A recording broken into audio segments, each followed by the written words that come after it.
A noite caía pesada sobre o Caribe, como se o próprio céu pressentisse que algo estava prestes a acontecer. O mar estava calmo demais, quase silencioso, um contraste estranho para uma rota marcada por tempestades históricas e histórias esquecidas. Não havia vento, não havia movimento, não havia vida. Era como se o oceano aguardasse, imóvel, preso na respiração antes do caos. E exatamente nesse cenário de aparente tranquilidade, um colosso de aço avançava lentamente. O Skipper, um dos maiores petroleiros do mundo. Carregado até o limite com mais de 1 milhão de barris de petróleo bruto extraído das entranhas da Venezuela. Naquela madrugada, ninguém imaginava que o gigante que cortava o mar seria o centro de uma operação militar capaz de chacoalhar governos, reacender tensões internacionais e escancarar o lado mais sombrio da disputa geopolítica no hemisfério. Porque quando tudo começou, o Skipper era apenas um navio fazendo o que sempre fez: transportar a riqueza que por décadas sustentou, amaldiçoou e dividiu a Venezuela. Mas naquele dia, ele carregava algo além de petróleo.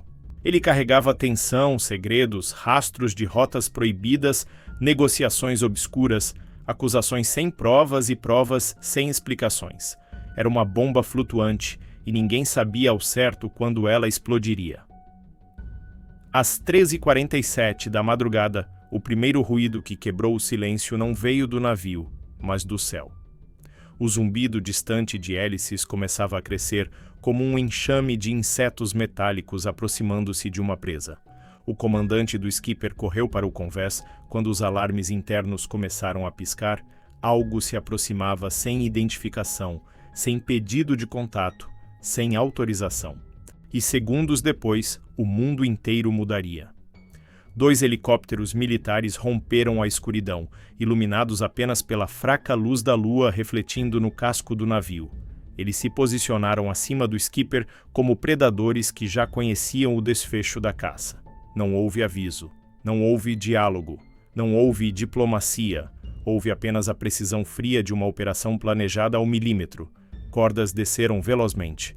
Homens armados até os dentes tocaram o convés com botas pesadas e movimentos calculados. O Skipper foi tomado em menos de 4 minutos. A tripulação, rendida e imobilizada. O comandante sem saber o que dizer ou fazer. Não houve tiros, não houve violência aberta, mas o silêncio que cobriu tudo depois do desembarque era ainda mais agressivo que qualquer explosão. Para os Estados Unidos, aquela ação era o cumprimento de um mandado. Para o regime venezuelano, era uma agressão. Para o mundo, era o estopim de algo desconhecido. Enquanto o navio seguia, agora controlado por forças americanas, rumo a um destino que ninguém do lado venezuelano conhecia, a notícia ainda não tinha chegado a Caracas. A capital dormia, ou melhor, fingia dormir, porque a Venezuela nunca descansa totalmente, não quando a economia desmorona, quando as sanções apertam, quando a oposição resiste, quando a população tenta sobreviver. Quando o relógio marcou 10 horas da manhã, as primeiras manchetes começaram a circular. Petroleiro venezuelano é interceptado pelos Estados Unidos. Ação militar no Caribe levanta tensão entre Maduro e Trump. Navio Skipper é apreendido sob acusações de transportar petróleo sancionado. A tempestade estava formada. O mundo acordava com a notícia que mudaria os próximos capítulos da política sul-americana. Às 12h43, Nicolás Maduro surgiu diante das câmeras, diante da multidão, diante dos aliados, diante dos inimigos e diante do mundo inteiro. Não era mais o político controlado, calculado. Era uma figura enérgica, inflamado pela indignação ou pelo que precisava parecer indignação. Ele chamou a apreensão de pirataria internacional, roubo descarado, sequestro de tripulantes. Nas palavras dele, os Estados Unidos tinham acabado de inaugurar uma nova era no Caribe, a era da guerra aberta pelo petróleo. E quando pronunciou as palavras "supremacistas que governam os Estados Unidos querem uma guerra na América do Sul", o público explodiu em gritos. Era o discurso perfeito para inflamar a base e assustar adversários. Enquanto Maduro falava diante da massa em Caracas, Donald Trump falava diante de câmeras em Washington. Mas o contraste não poderia ser maior. Trump não gritava, não gesticulava, não dramatizava. Ele sorria. E quando foi perguntado sobre o destino do petróleo apreendido, respondeu com uma naturalidade quase desconcertante. Ficamos com ele, eu acho. Como se estivesse falando sobre algo banal. Como se não estivesse, naquele exato momento, detonando uma crise internacional. A Casa Branca, em comunicado oficial, disse que tudo estava dentro da lei, que a operação cumpria um mandado de apreensão do Departamento de Justiça, que o petróleo estava sancionado, que o navio tinha histórico de comércio com o Irã. Para alguns era justificativa suficiente. Para outros era sinal de que a disputa pelo controle no Caribe tinha acabado de escalar. O FBI, o Departamento de Defesa, a Segurança Interna, a Guarda Costeira, todos estavam envolvidos.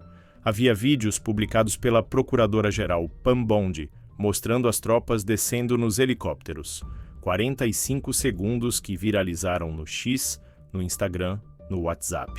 45 segundos que deixaram claro que o episódio não era um acidente. Era uma operação planejada, executada e registrada. Um recado, uma carta aberta, uma ameaça silenciosa. Mas o que quase ninguém sabia, e o que só seria revelado depois, era que o skipper não era apenas um petroleiro.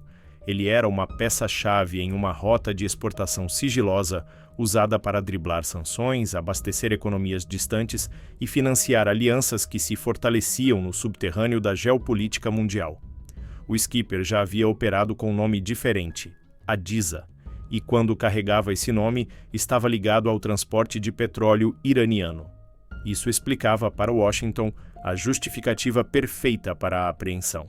Mas para Caracas, a história era outra. O regime venezuelano afirmou que tudo não passava de um movimento calculado para desviar a atenção global de algo maior: a presença de Maria Corina Machado, líder da oposição recém-laureada com o Nobel da Paz, às margens da Noruega. Ela tentava secretamente sair do país após semanas escondida.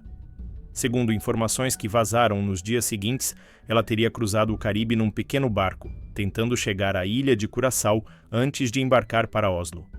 Uma rota clandestina, perigosa, quase impossível. E, para Maduro, a apreensão do skipper era um teatro dos Estados Unidos para ocultar o fracasso da oposição e sabotar o impacto do Nobel.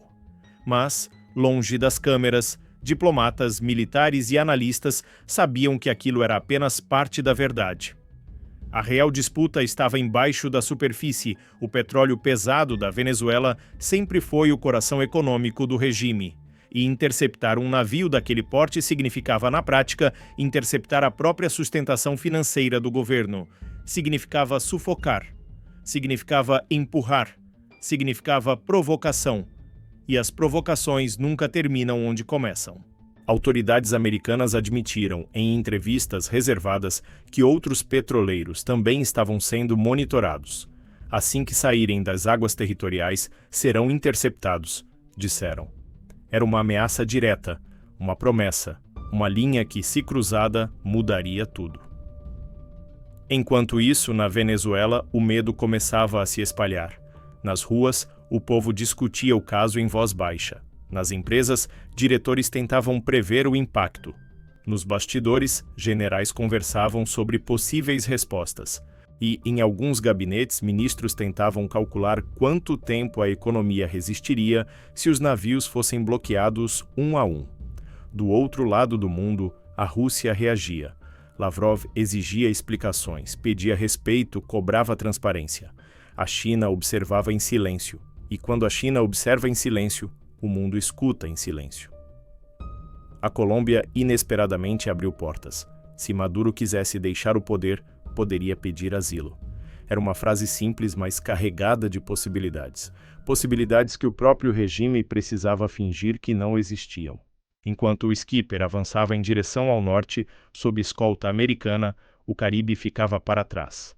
Parado, tenso, coberto por uma atmosfera quase sobrenatural. Era como se o oceano soubesse que aquela operação não terminaria ali. Porque não terminaria. A apreensão do navio não era o fim, mas o início. Um início obscuro, um início perigoso, um início inevitável. O skipper sumiu no horizonte, mas a sombra dele ficou. ficou nas discussões internacionais. Ficou na economia venezuelana, ficou no discurso inflamado de Maduro, ficou na resposta calculada de Trump, ficou no silêncio dos aliados, ficou nos olhos assustados da população, ficou no futuro, porque a crise que começou naquela madrugada ainda está longe de terminar. O que começou como uma operação militar se transformaria nas semanas seguintes em debates, acusações, manobras diplomáticas, especulações e, principalmente, medo. Medo do que viria, medo do que poderia vir, medo do que já estava vindo. Porque, no fim, o mundo entendeu algo muito simples. Quando um petroleiro é apreendido no escuro do Caribe, não é apenas um navio que é tomado. É um país inteiro. É uma economia inteira. É uma narrativa inteira. É uma guerra que ainda não começou, mas que já escolheu seu palco, seus protagonistas e suas consequências. E nada, absolutamente nada, será como antes.